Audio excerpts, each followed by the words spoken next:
Voilà, mesdames et messieurs, permettez-moi de vous adresser de cordiales salutations, vous remercier de votre intérêt pour notre plan d'affectation communale qui est mis à l'enquête publique actuellement du 8 juin jusqu'au 8 juillet. Vous avez ce soir la municipalité qui est incorpore présente et puis notre bureau GEA Vallotton avec Madame Géraldine Carin et Madame Zoré Chafi qui travaillent avec nous depuis 2016. Ça fait 8 ans qu'on travaille sur le plan d'affectation communale. On va vous expliquer les procédures, qu'est-ce qui s'est passé en 8 ans et pourquoi on arrive maintenant avec cette proposition-là. Sachez aussi que ces deux personnalités du bureau GEA Vallotton nous ont tout le temps accompagnés d'une manière remarquable et nous n'ont jamais abandonnés dans des moments très difficiles, notamment des différentes phases où le canton de Vaud a plusieurs fois changé de fusil d'épaule, où les règlements et les calculs ont été modifiés par plusieurs fois. Ça nous sera aussi expliqué. Également dans la salle, notre technicien communal, M. Christophe Clipot, et puis au fond, dans la salle, le secrétaire communal, Jean-Jacques Bombin. La règle ce soir, c'est la suivante. Parce qu'il faut en fixer, sinon on n'arrive pas à faire des séances de présentation et d'information correctes. Première des choses, on va faire une présentation qui va durer à peu près 45 minutes. 45 minutes, 50 minutes. Pendant cette présentation-là, il n'y a pas de questions. Ensuite, on passera un moment de questions, 15-20 minutes de questions. Je précise ceci, deux choses. La première chose, on ne peut pas ce soir traiter les cas individuels des uns et des autres. C'est pas possible.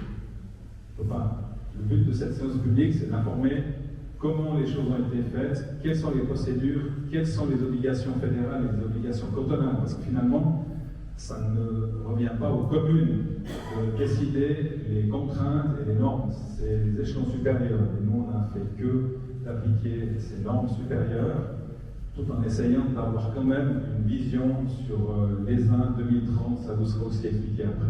Ça, c'est la première des choses. Donc, les cas individuels, ce soir, ce n'est pas le lieu de la discussion.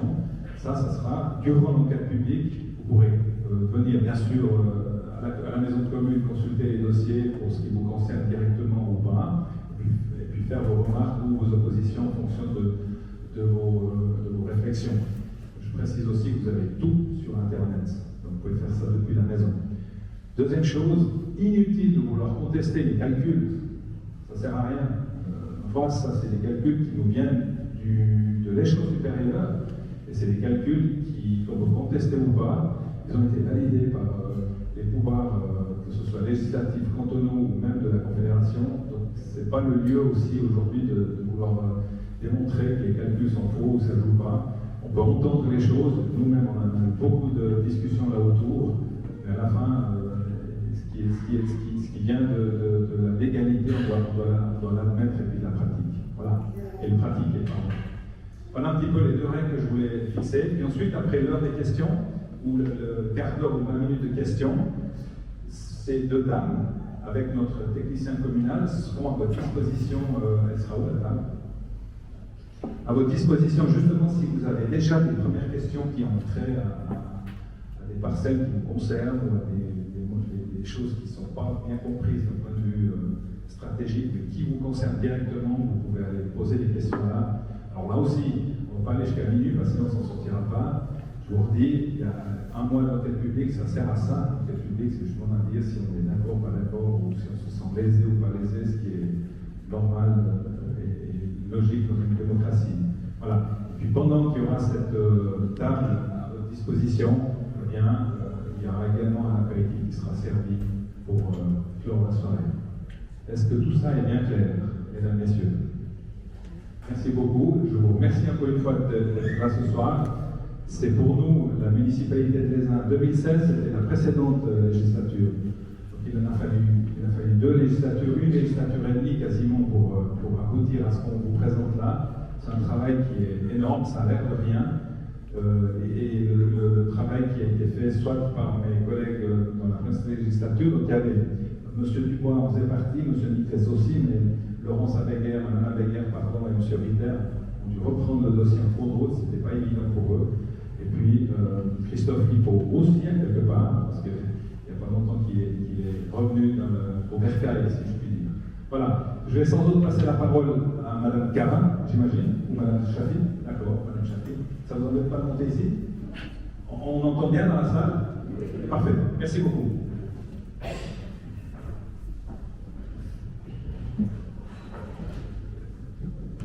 Oui, vous m'entendez? Très bien. Bonsoir mesdames et messieurs.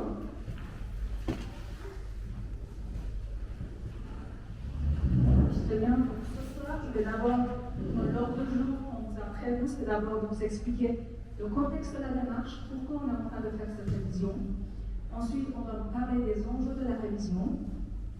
En troisième, on va vous parler du plan d'affectation communal en détail.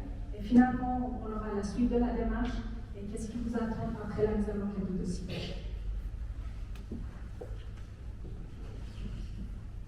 Dans le contexte de la démarche, peut-être la première question que l'on se pose, vous allez vous poser, c'est pourquoi on est en train de faire cette révision. Selon les bases fédérales, selon notamment l'article 21 de la loi sur l'aménagement du territoire, lorsque les circonstances ont été modifiées, on peut modifier ou revoir un plan d'affectation. C'est quoi ces circonstances modifiées? Quand on parle d'évolution des besoins, l'évolution des cadres légaux, ou quand on parle des questions de protection de l'environnement, protection de la nature et du paysage, c'est des éléments qui sont des bases justificatives suffisantes pour revoir le plan d'affectation. Ensuite, et en 2014, suite à l'entrée en vigueur de la loi sur l'aménagement du territoire révisée et son ordonnance, cette révision est devenue obligatoire pour l'ensemble des communes qui sont retrouvées dans une situation de sous-dimensionnement des zones abattives. L'autre élément nouveau qui a été entré en vigueur avec cette LAT, c'était l'article 1, qui était le développement vers l'intérieur du territoire bâti. On avait aussi la question de planification pour les 15 ans à venir, donc il fallait revoir les zones à bâtir actuellement en vigueur pour définir c'est quoi les besoins à 15 ans, c'est quoi les zones qui sont sous-dimensionnées, et il faudrait raisonner donc ces zones à bâtir qui vont au-delà de ces besoins à 15 ans. Et pour l'ensemble des zones à bâtir qu'on maintenait en zone à bâtir, il fallait aussi garantir leur disponibilité, c'est-à-dire qu'il fallait prévoir des mesures qui garantissaient qu'ils vont être bâtis durant la durée de ce plan d'affectation. Ensuite, on a les bases légales qui viennent d'être modifiées et révisées pour se mettre en conformité avec ces bases légales fédérales. Donc, en 2022, on a la 4e adaptation du plan directeur cantonal qui est approuvé par la Confédération. Ce plan directeur relie le canton avec les communes et ce plan définit finalement les méthodes de calcul pour dire combien de communes sont surdimensionnées et comment il faudrait revoir ce surdimensionnement des zones à bâtir. Donc c'était la méthode que M. Couturier vient de préciser. C'est quelque chose qui a été une méthode qui a été entre le canton et la Confédération et que les communes, ils n'ont pas de marge de manœuvre pour revoir cette méthode. Et l'ensemble des communes vaudoises, ils ont été traitées de la même manière avec cette méthode. Donc cette méthode définit une croissance annuelle pour le village. Donc dans le village, pour le village de Lézin, on a un périmètre qu'on appelle le périmètre de centre. Dans ce périmètre de centre, on a une croissance limitée à 1,7% par an. Et après, on a hors périmètre de centre, où selon le plan directeur cantonal, on a une croissance admise de 0,75% de croissance annuelle. Le plan directeur nous donne aussi une période sur laquelle il faudrait qu'on calcule la croissance autorisée. Donc, cette période, c'est entre 2015 jusqu'à 2036. Le canton a défini cette période pour être sûr que toutes les communes, peu importe le moment où ils ont commencé leur révision et à quel moment ils vont finir leur révision, ils vont avoir la même période de traitement et la même période pour évaluer leur révision. Et finalement, il y a aussi un délai de la révision qui a été donné pour les communes, notamment surdimensionnées, qui était le 30 juin 2023. Il y a beaucoup de communes qui n'ont pas réussi à finaliser le travail de révision de leur plan d'affectation communale. c'est le cas aussi de votre canton, mais le canton est bien conscient qu'on ne pourrait pas finaliser les choses plus rapide que ça et on est en coordination avec eux par rapport à ça. Suite à ça, on a aussi l'entrée en vigueur de la nouvelle loi sur l'aménagement du territoire cantonal et son règlement. Cette loi définit aussi que les plans d'affectation sont contraignants pour les autorités et aussi pour les propriétaires et qu'il doit être établi, ces plans doivent être établis par la municipalité et qu'on doit les réviser chaque 15 ans ou notamment les moments où on a ces circonstances qui ont été changées. Donc, après tout ça, pourquoi finalement on révise le plan d'affectation communal pour votre commune? C'est d'abord la question d'ancienneté des plans actuels. On a un plan des zones qui date de 1979, donc ça date. Normalement, chaque 15 ans, il faudrait qu'on revoie le plan, donc c'est un plan qui est ancien. Et après, on a aussi d'autres plans d'affectation sur le territoire communal. On a notamment le plan de village, d'autres plans qui sont regardent cette question d'affectation de manière un peu plus détaillée sur le territoire communal. Et tous ces plans-là, on les a examinés, analysés pour voir est-ce qu'on doit les maintenir ou est-ce qu'il faut qu'on les abroge et qu'on les intègre dans le plan d'affectation communale. Deuxième point, peut-être à préciser avant de rentrer en détail de ce plan d'affectation communale, c'est quoi finalement le plan d'affectation communale? C'est quoi les composants de ce dossier? Donc, le plan d'affectation communale, c'est un plan qui comprend des plans et les dispositions réglementaires. Donc, on a un plan et des règlements. Il définit les mesures d'utilisation du sol par zone. Il définit aussi des règles constructives par zone. On définit le degré de sensibilité par zone. Et finalement, il s'applique à toutes et tous. Les composants de le PACOM, le plan d'affectation communale de l'ESIN, c'est un plan à l'échelle 1/5 millième. On a un plan de village.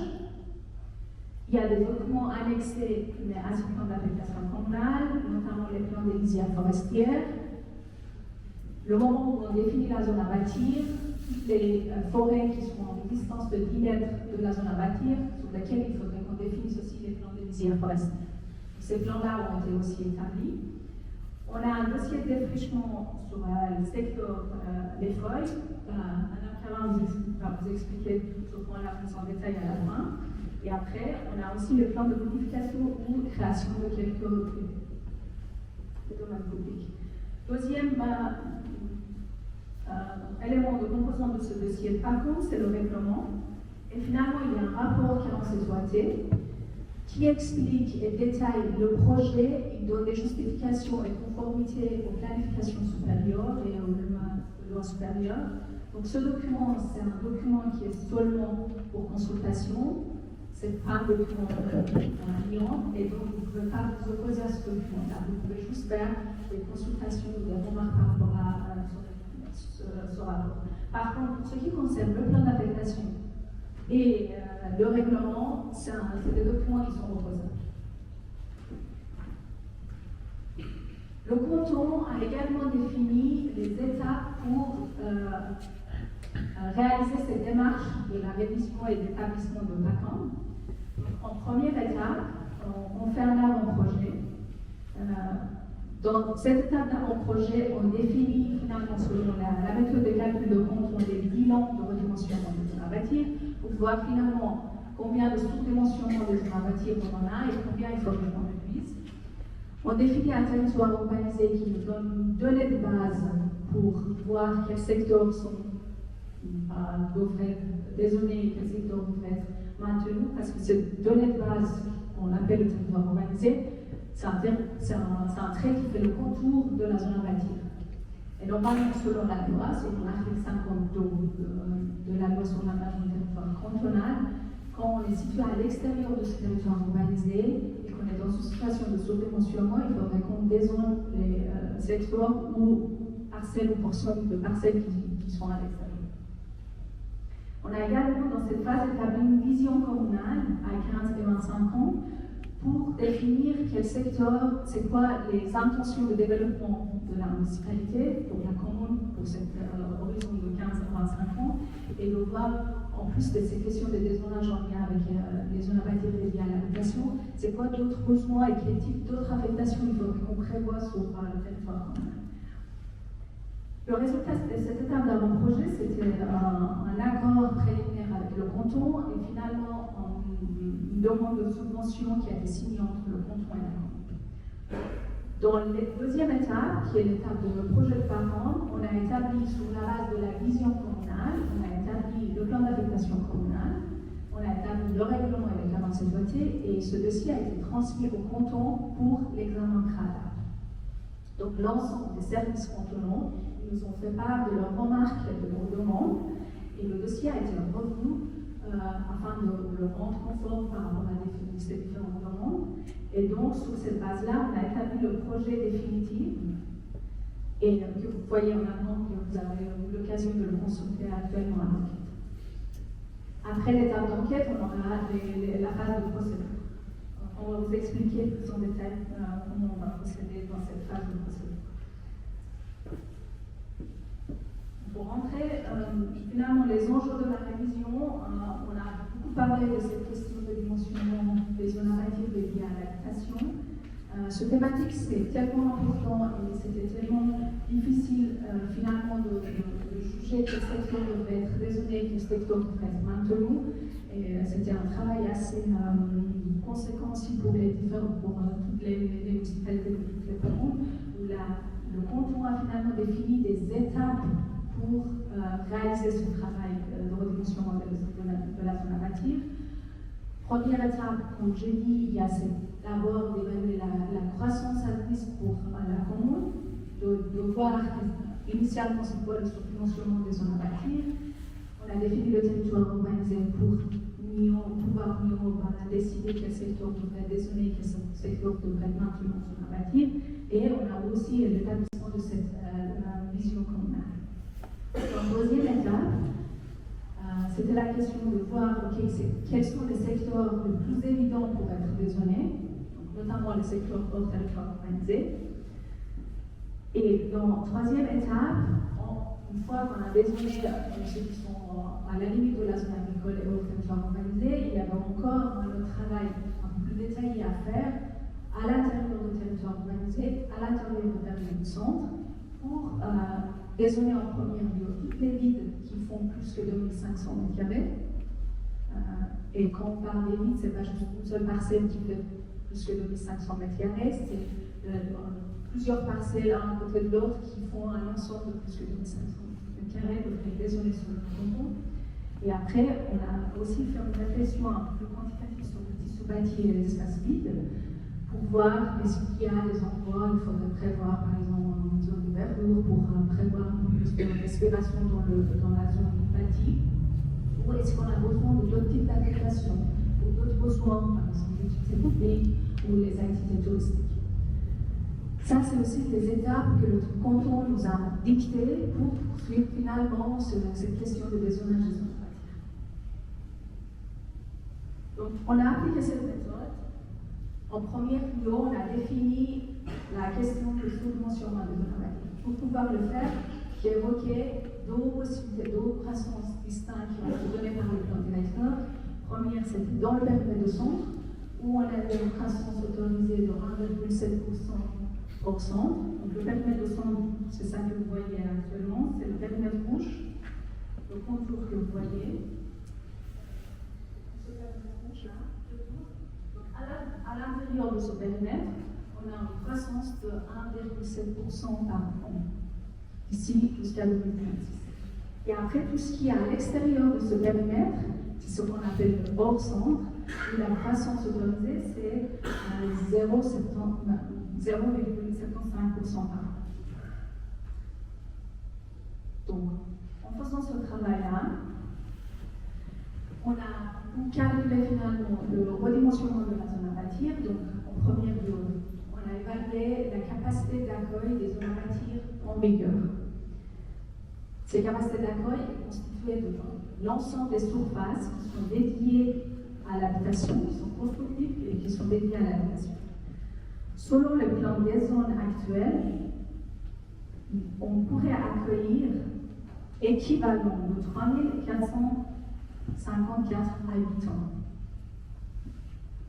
dont 2275 sont situés à l'intérieur du centre de périmètre de centre et 1177 habitants sont situés hors périmètre de centre.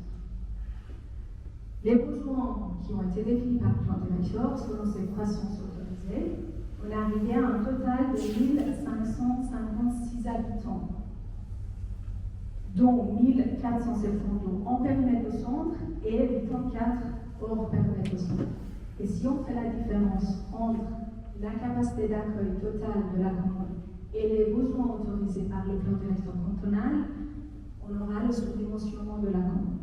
Comme vous avez constaté, on a un sous-dimensionnement de 1898 habitants, dont 805 dans le périmètre de centre et 1093 habitants hors centre.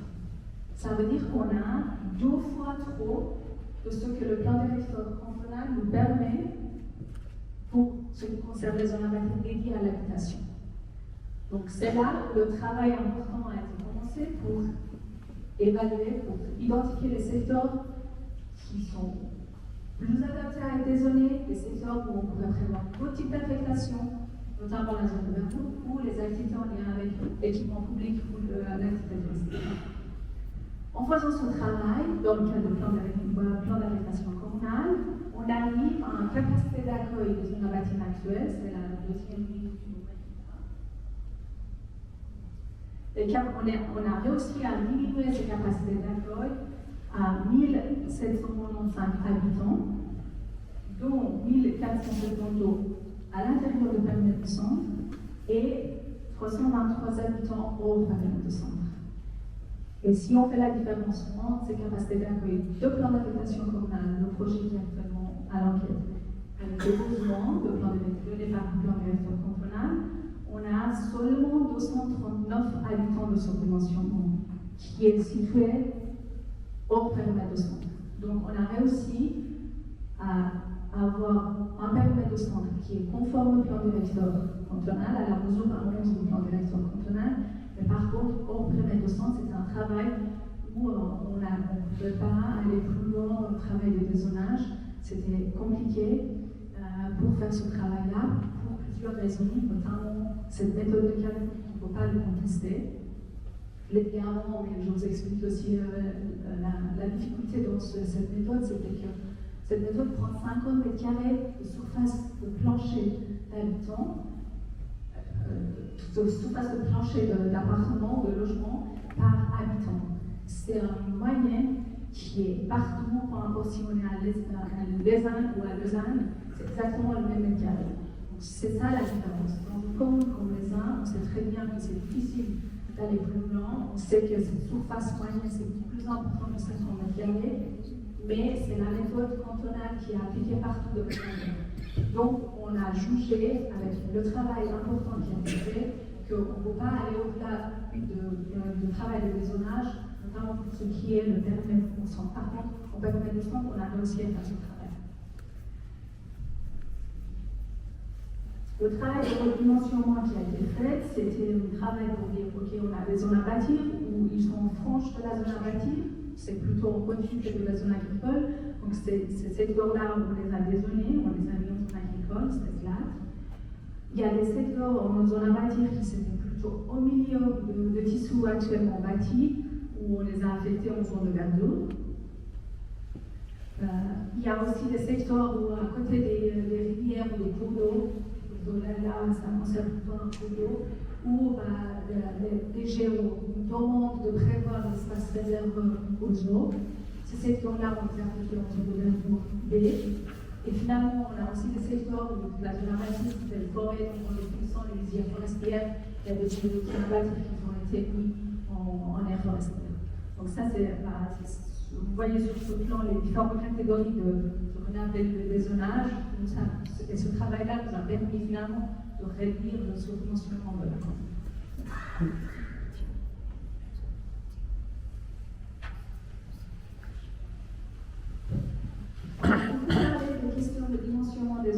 bâtir dédié à l'habitation, mais ce n'est pas le seul sujet quand on traite le plan d'habitation communale.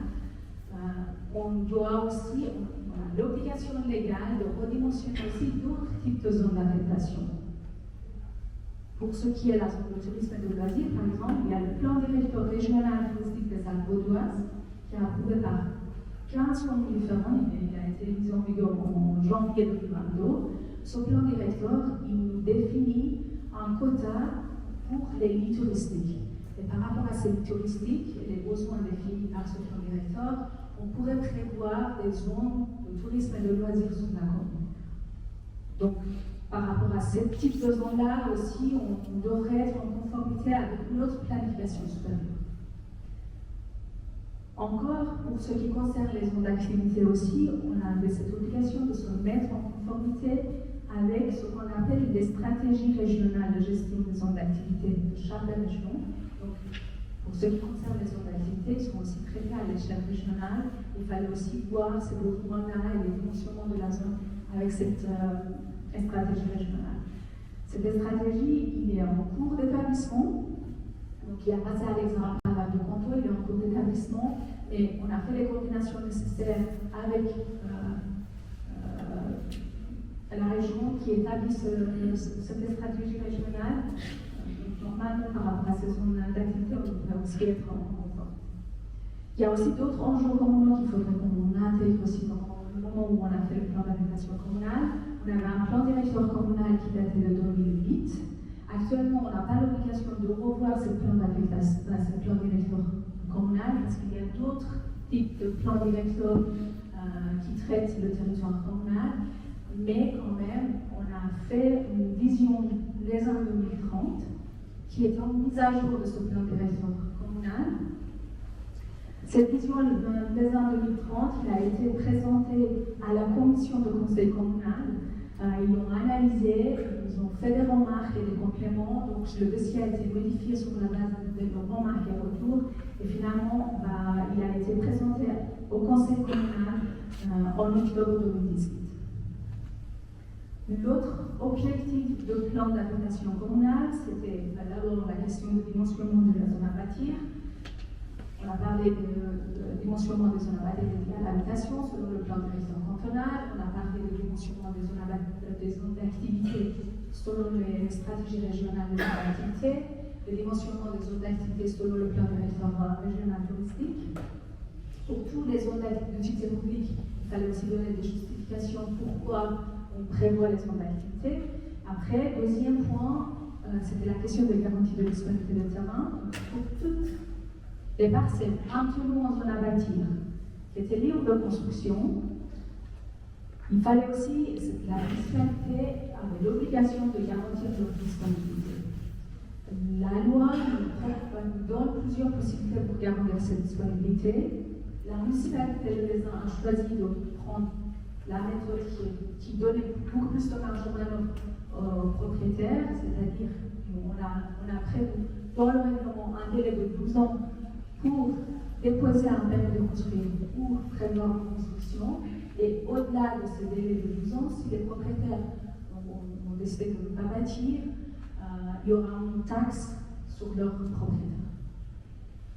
Et on a aussi ça, c'était pour la zone à bâtir dédiée à l'habitation. Pour les zones de tourisme et de loisirs, ce délai était plus court, c'est le canton qui nous a imposé un délai plus court, donc on a un délai de 7 ans pour les projets de construction. Troisième objectif dans le plan d'habitation communale, c'était assurer la protection des éléments patrimoniaux, comme la question d'ISOS, les ICOMOS, qui sont les jardins historiques protégés, les bâtiments notés, ils ont aussi été mentionnés sur le plan, et on a aussi dans le règlement un article qui définit les traitements par rapport à ces différents bâtiments notés, et d'autres éléments patrimoniaux. On a aussi pour l'objectif dans le plan d'habitation communale d'assurer la protection de la nature et du paysage. Donc on a défini les secteurs superposés à l'affectation initiale qui assurent l'objectif de préservation de ces différents objets de la nature et du paysage, comme IFP, comme prairie, pâturage sec.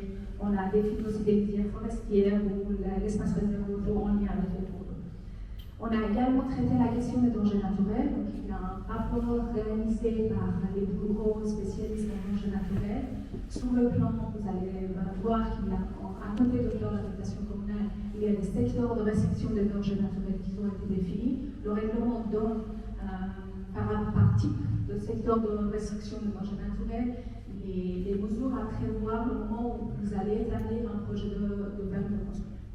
Et finalement, c'est la question de simplifier la planification. Donc, on a analysé l'ensemble des plans d'affectation qui sont actuellement sur le territoire communal pour voir quel plan on peut maintenir, quel plan on peut approcher pour simplifier finalement ces différents plans, ne pas avoir plusieurs plans d'affectation.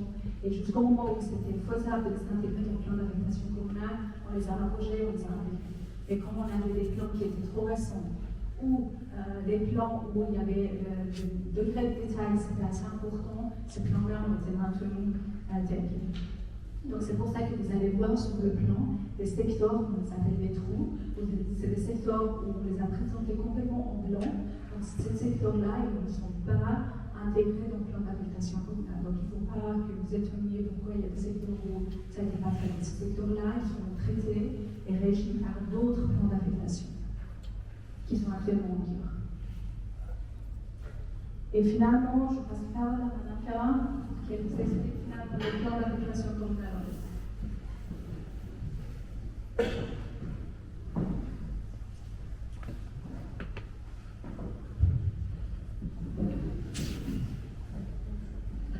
Bonsoir, mesdames, messieurs.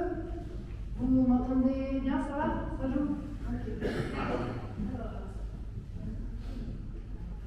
Donc moi, je vais vous présenter maintenant les grandes lignes du plan d'affectation communale. Comme on l'a dit avant, comme M. Gillot l'a dit avant, il y aura un moment qui après, vous pouvez les voir, si jamais les plans dans le détail, parce que vu l'écran et la taille de l'écran, c'est forcément trop petit pour passer en vue tout le détail. On ne va pas non plus passer en détail toutes les zones, parce que ça prendrait trop de temps.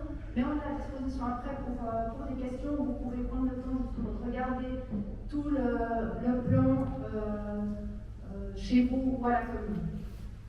Donc, je vais passer par différents types de zones.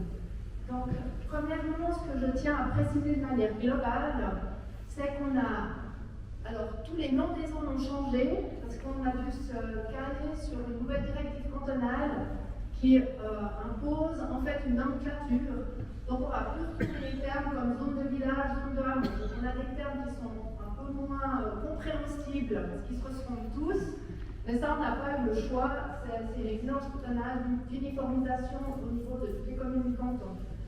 Donc là, ce premier plan qui n'est pas le plan d'affectation communale, vous le verrez après, c'est pour l'instant juste par type de zone pour que ce soit plus clair. Donc là, c'est les zones d'habitation, donc habitation et activités compatibles.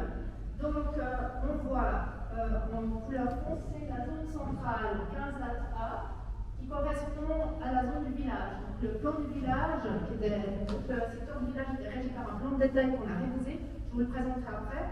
Donc cette zone centrale correspond à la zone village actuelle, avec quelques extensions au niveau des abords, en fonction de la typologie construite. On a ensuite la zone centrale 15B, qui est en orange foncé, un peu plus foncé, qui correspond globalement. Ah non, la zone centrale 15B, c'est de hameaux de Verge et de Créta, c'est donc les zones de hameaux actuelles. Donc, par rapport à ces zones de hameaux, elles ont des dispositions qui ont un petit peu changé, dans le sens, vu qu'elles sont à l'extérieur vraiment du territoire urbanisé, enfin, à l'extérieur de la station, et puis des zones plutôt isolées, avec des hameaux plus petits, on a dû limiter la constructibilité des hameaux. Donc, si on a réussi à garder la construction, enfin, la transformation et l'utilisation de l'ensemble des volumes existants. Par contre, il n'y aura pas de nouvelle construction autorisée dans ces hameaux.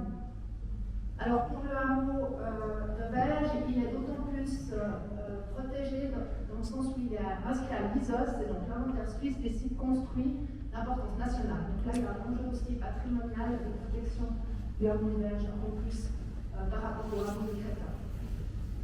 On a ensuite la zone centrale, 15 là, C, voilà, c'est celle qu'on a avant. C'est toujours un peu compliqué, ces zones centrales A, B, C, c'est clairement moins évident que zone de hameau, zone village, mais maintenant là on n'a pas le choix.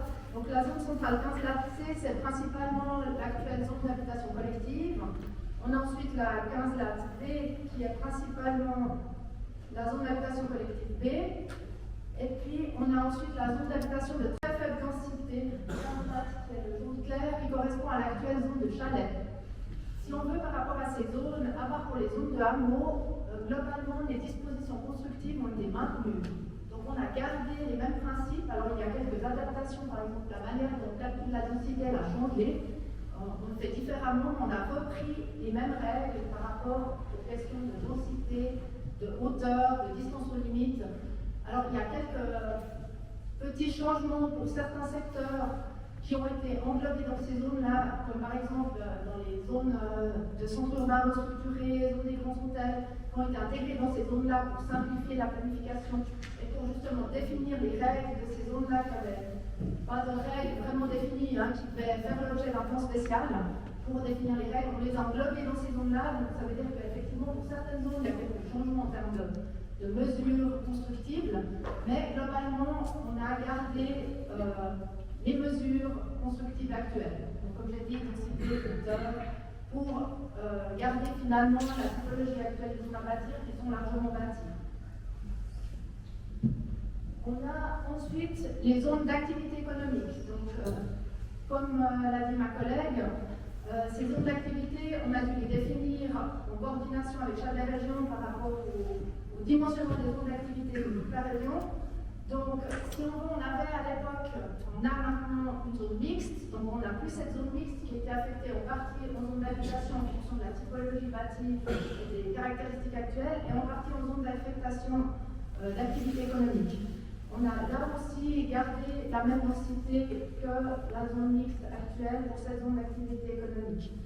On a fait quelques extensions de cette zone, notamment vers le manège et vers le secteur de la steppe, où on avait une grande zone d'utilité publique communale, et vu le peu de terrain libre de construction pour la zone d'activité, et afin d'assurer quand même une marge de manœuvre et un dynamisme au niveau communal, pas seulement au niveau touristique, mais aussi au niveau des autres types d'activités économiques, on a réussi à assurer quelques parcelles libres qui permettent d'avoir un peu de mou pour les nouvelles activités artisanales. On a ensuite les zones de tourisme et de loisirs. Donc on a défini 3 types de zones de tourisme et de loisirs, là aussi en conformité avec le plan régional touristique qui a défini le nombre de lits. Donc on a dû estimer combien de lits pour quelle zone. Donc là il y a effectivement une partie des zones, que ce soit des zones des grands hôtels, des zones à restructurer ou même des zones d'habitation qui ont été affectées à des zones de tourisme et de loisirs, qui étaient un moyen aussi de pouvoir prendre en compte ces enjeux touristiques et puis garantir le maintien des activités touristiques existantes notamment. Donc là, on a 3 types de zones. Donc on a la zone de tourisme et de loisirs 15 lat A, donc la couleur la plus flashy, qui est une zone destinée au maintien des activités hôtelières existantes. Donc c'était important pour la municipalité de pouvoir assurer le maintien de ces hôtels. Donc, c'est une zone qui permet justement l'hôtellerie, la part hôtellerie louée aussi, et les services liés, alors tous les services utiles à l'hôtellerie, restaurant, wellness, etc. Qui permet aussi le logement du personnel de l'établissement et puis l'habitation existante. Dans un secteur, sinon des habitations existantes, elles peuvent effectivement y rester aussi. On a ensuite la zone de tourisme 15 lat B, qui est cette couleur-là, où là on a les mêmes possibilités que la zone de tourisme 15 lat A, mais en plus on y autorise l'enseignement, donc tout ce qui est école internationale, on y autorise aussi les activités de santé, et puis des infrastructures sportives, touristiques. De même que l'habitation pour les saisonniers. Et puis finalement, on a la zone de tourisme 15 lat C, qui est ici, qui est le secteur du manège pour garantir le maintien du manège actuel. Concernant les zones affectées à des besoins publics, on les a aussi revues parce qu'elles pourraient être justifiées en fonction des besoins réels communaux. Donc, elle remplace la zone d'installation sportive et de construction publique d'utilité publique actuelle avec quelques adaptations, réduction à certains endroits, augmentation à d'autres. On voit les différents secteurs, justement, avec notamment le secteur du centre sportif et du collège, les secteurs où il y a passablement justement d'enjeux en matière d'infrastructures publiques, que ce soit public, sportif ou scolaire. Là, vous avez les autres zones non constructibles. Vous avez en partie vu sur le plan présenté par ma collègue juste avant. Donc, où on voit, alors, la zone agricole,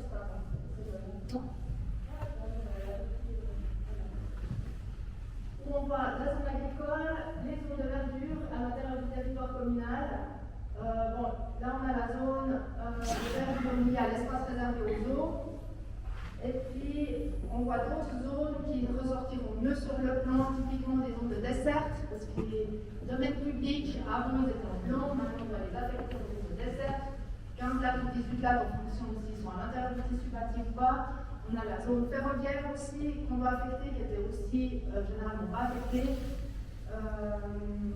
La zone des eaux, là, cette fois-ci, on ne la voit pas, qui est liée justement à l'espace des cours d'eau. On a une zone de site construit protégé 17 lattes qui n'est pas présentée sur ce plan-là, qui concerne le cimetière, les cimetières, et puis là on voit la forestière. Le plan global, c'est celui-là. Alors là, c'est effectivement beaucoup trop petit, donc je vous invite à le voir sur votre écran où vous pouvez zoomer et voir à la parcelle, avec le numéro de parcelle où vous vous situez, venir après voir sur le plan papier. Donc on voit les différentes zones, tous les secteurs superposés qu'on a rajoutés qui n'aident pas forcément à la lisibilité mais qui sont des exigences cantonales, de rajouter tous ces secteurs pour justement mentionner s'il y a prairies sèches, inventaire fédéraux du paysage, des monuments ici, etc. Donc c'est toutes des informations supplémentaires qu'on est exigées par canton qu'on a dû mettre sur le plan. Donc, je vous invite à les consulter après. On a ici le plan de détail du village. Donc, là, peut-être une chose par rapport à ce plan, encore une chose que je voulais préciser. Ma collègue vous a parlé de la disponibilité des terrains. Donc, pour assurer cette disponibilité des terrains, donc les terrains qui doivent être construits dans les 15 ans, enfin dans les 12 ans pour la zone d'habitation et dans les 7 ans pour les zones touristiques, ils sont indiqués sur le plan. Donc, vous verrez pour la zone d'habitation, vous verrez il y a une étoile sur le plan. Et pour les secteurs touristiques, c'est les secteurs qui ont un pourtour rose foncé, comme ici, et avec chamois. C'est deux secteurs qui sont là. Il y a des articles dans le règlement qui s'y réfèrent, et sinon sur le plan, il y a ces secteurs où une étoile qui définit les parcelles concernées. Voilà. Le plan de détail du village. Donc on a globalement repris les principes aussi du plan de détail. C'est-à-dire que le plan de détail actuel, il définissait les périmètres d'implantation et des bâtiments à conserver. Donc là, on retrouve en renforcer les bâtiments à conserver qui sont pas exactement les mêmes que ceux du plan de détail actuel, mais qui tiennent compte finalement des exigences cantonales, notamment de la DGIP, donc la section patrimoine du canton, qui exige de prendre en compte la valeur des bâtiments en fonction des notes au sens architectural. Donc on a inscrit comme bâtiments à conserver tous les bâtiments qui sont notés de 1 à 4. Donc c'est-à-dire c'est les bâtiments qui sont protégés au niveau cantonal, régional ou même qui ont un intérêt local. Les bâtiments de 4, ils ont un intérêt local, c'est la plupart des bâtiments qui composent les villages hameaux de tout le canton finalement et qui créent cette qualité des villages, et c'était indispensable pour nous de pouvoir garantir finalement le maintien de ces bâtiments qui créent le caractère du village de l'Aisin. Donc c'est des bâtiments qui sont conservés, ça veut dire qu'ils peuvent être transformés, rénovés dans l'entier de leur volume, pour autant que la note au sens architectural soit respectée. Donc évidemment un bâtiment qui est en note 2, donc d'intérêt cantonal, pourra moins se transformer qu'un bâtiment en note 4. Mais là, c'est de nouveau les exigences et recommandations cantonales qu'on a dû appliquer.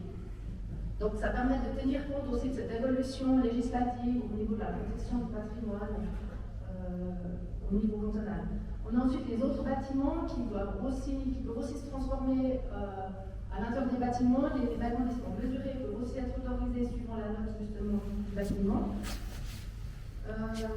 Donc, dans le village, on n'aura pas de nouvelles constructions, mais c'est déjà le cas. Les nouvelles constructions sont autorisées uniquement à l'intérieur des périmètres d'implantation, périmètres qu'on a repris, si on veut, par rapport au plan du village actuel, il y avait 3 périmètres où des nouvelles constructions étaient autorisées qui n'étaient pas encore bâties, qu'on a repris sur ce plan, qui sont 2 périmètres blancs ici et un ici, qui sont les seuls finalement périmètres qui permettaient une nouvelle construction de plans existants. Donc là, on a repris exactement les mêmes principes que le plan en vigueur. On a défini une aire de tourisme et de loisirs sur la parcelle de la Tour d'Ailly pour justement aussi, au même titre que les autres hôtels, pouvoir garantir le maintien d'un hôtel dans ce secteur de la station. C'est aussi un élément qui nous paraissait important. Donc c'est pour ça qu'il est traité un peu différemment. Et puis on a des zones d'utilité publique, sinon des aires d'aménagement extérieur et aires de verdure qui permettent différentes choses. L'aire de verdure a été définie en fonction des jardins recensés, donc des jardins historiques recensés, que ce soit le jardin historique ou le jardin commerce, ou pour protéger certains derniers espaces de verdure face à des bâtiments classés en note 2, par exemple, pour assurer justement un peu ces espaces de verdure à l'intérieur du village et garantir finalement la qualité du village. Ce présent plan révise aussi les limites des constructions du village, qui seront approchées et remplacées par celles qui sont définies sur ce plan-là, avec une reprise de certains plans d'implantation obligatoires qui étaient déjà définis dans le plan actuel, et on a jugé bon de conserver. Voilà pour ce qui est du village. Sinon, ces 2 documents, donc le plan du PACOM et le plan du village, sont accompagnés par un règlement qui traite donc les 2 plans et qui est structuré de la manière suivante. Donc, une première partie avec des dispositions préliminaires qui introduisent les règlements. C'est des dispositions non constructives. On a ensuite des règles applicables à toutes les zones. Donc, si vous voulez construire, vous pouvez appliquer les règles applicables à toutes les zones, qui sont surtout des définitions, des modes de calcul, etc. Et puis après, les règles propres à chaque zone. Donc, pour chaque zone du plan, vous avez des règles spécifiques qui vont définir la mesure d'utilisation du sol, la hauteur, etc., les lignes volontaires, tout ce genre de choses.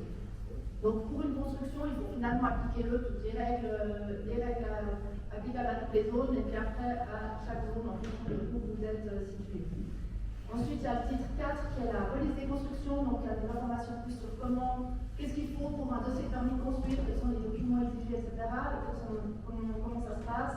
Et puis les dispositions finales qui sont plus des modalités légales.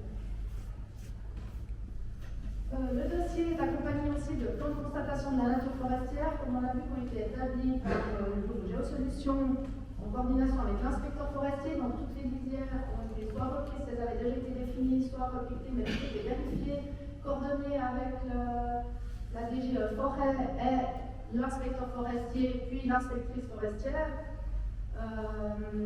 Donc là on voit un exemple de plan. Alors je pense que c'est trop clair. On voit tracer la limite de la forêt et la distance inconstructible des 10 mètres. Donc ces plans, ils sont aussi mis à l'enquête en parallèle au plan d'affectation communale. On a ensuite, donc il y a 17 plans, 18 secteurs, donc ça traite vraiment tout le territoire. C'est reporté, la lisière est reportée sur notre plan des zones, mais elle est plus précise effectivement à cette échelle-là. Cette constatation de la nature forestière a l'avantage, une fois que la forêt est définie, ça veut dire que si la forêt pousse, vous pouvez défricher jusqu'à la limite de la lisière sans que vous soyez embêté. C'est une manière de la fixer pour éviter que finalement la forêt pousse sur la zone à bâtir et puis qu'après on doit faire des monts de défrichement, etc. Donc c'est plutôt un atout pour les propriétaires parce que ça permet de fixer la lisière à un moment donné. Ensuite, on a un dossier de défrichement dans le secteur des feuilles, le programming. Donc là, c'est un extrait du plan. Ce dossier a aussi fait l'objet d'un plan par Géosolutions. C'est un dossier qui a été fait par le bureau Silva Plus, en coordination aussi avec l'inspecteur forestier est sur demande de l'inspecteur forestier, c'est une manière de mettre en conformité le bosquet actuel. Donc, c'est un dossier de défrichement, mais il n'y a pas de défrichement. C'est juste que c'est pour la procédure pour régulariser finalement le bosquet forestier actuel et mettre tout aux normes. Donc, c'était prévu avec l'inspecteur forestier, c'est lui qui a en fait fixé la lisière et a défini les modalités de ce dossier de défrichement. On a aussi la création et modification de 2 domaines publics, un à Crété-Jacquet et puis l'autre vers Fabiola. C'est en fait des parcelles communales, soit proches du domaine public, ça va pas, ici à Crété-Jacquet ou à Fabiola, c'est finalement la route qui permet de desservir passablement de parcelles qui étaient pour l'instant encore en domaine privé communal. Et puis là aussi, le canton a demandé de régler cet aspect-là pour passer ces parcelles-là en domaine public. Donc il y a ces 2 plans, aussi établis par des géosolutions, qui permettent de définir ces nouveaux domaines publics qui sont aussi mis à l'enquête en parallèle. Donc ça, c'est tous les éléments du dossier avec toutes les annexes au plan d'affectation. Par rapport à la suite de la démarche, on arrive au bout. Donc, comme l'a dit M. Driot, l'enquête a lieu du 8 juin au 8 juillet inclus, donc avec tous ces documents, donc le plan d'affectation communale, le plan de village, le règlement sur lesquels vous pouvez faire opposition, et le rapport 47 OAT qui est mis en consultation, avec l'enquête publique simultanée des plans d'action forestière, du dossier de défrichement, du plan de modification du DT 1063 et du plan de création du DT à la rue Fabiola et à la route de Chaussy, qu'on a vu également. Tous ces documents, comme mentionnés, sont disponibles à l'administration communale pendant les heures d'ouverture sur le site internet de la commune. Et puis, vous pouvez donc faire vos oppositions par écrit, soit vous demandez avant la date d'échange de l'enquête, ou aussi par écrit, déposer main propre à l'administration communale sur la feuille d'enquête à la commune. Les prochaines étapes. Alors, donc là, on est au stade de l'enquête publique. Suite à l'enquête publique, on va traiter les oppositions, donc on va regarder les oppositions, on va proposer des séances de conciliation. Donc ça, c'est une exigence légale, on va proposer des séances à tout le monde. Les opposants peuvent accepter ou non les séances. L'idée, c'est de pouvoir expliquer, de pouvoir discuter. C'est rare qu'on puisse modifier le projet. Par contre, s'il doit y avoir une modification, à ce moment-là, les modifications sont remises à l'enquête publique et peuvent refaire l'objet d'une opposition. Après, c'est vrai, comme l'ont mentionné M. Liu, Mme Chafi, on est tellement contraint avec toutes les exigences fédérales, cantonales, régionales, que la marge de manœuvre communale est très faible. Je dois d'ailleurs préciser que le premier projet qui avait été transmis au canton était beaucoup plus souple, avait nettement moins de dézonage que le projet qu'on a à l'enquête maintenant. On a essayé d'avoir un maximum et de réduire les zones un minimum dans une première étape. Et puis, on a eu tout un retour du canton dans leur préavis qui demandait de réduire encore la zone à bâtir, qui demandait de rajouter encore des contraintes supplémentaires, etc. On a fait ce qu'on a pu pour essayer de négocier au mieux. Après, on a fait ce qui nous semble pouvoir être admis par le canton. La marge de manœuvre est justement très limitée. Donc, on aura ces séances de conciliation. Suite à ces séances de conciliation, va être établi un préavis municipal qui va présenter le dossier, présenter la manière de traiter les oppositions. Et tout cela sera déposé au conseil communal pour décision. Une fois que le conseil communal adopte le document, il sera transmis à l'approbation du département qui, lui, va approuver préalablement le plan d'affectation et son règlement, notifier aux opposants qu'il a approuvé préalablement le plan. Du coup, les opposants auront 30 jours pour faire recours s'ils le souhaitent, d'abord au tribunal cantonal, puis après il y aura toute la procédure juridique du tribunal cantonal, et si après il y a encore une autre possibilité de recours au tribunal fédéral.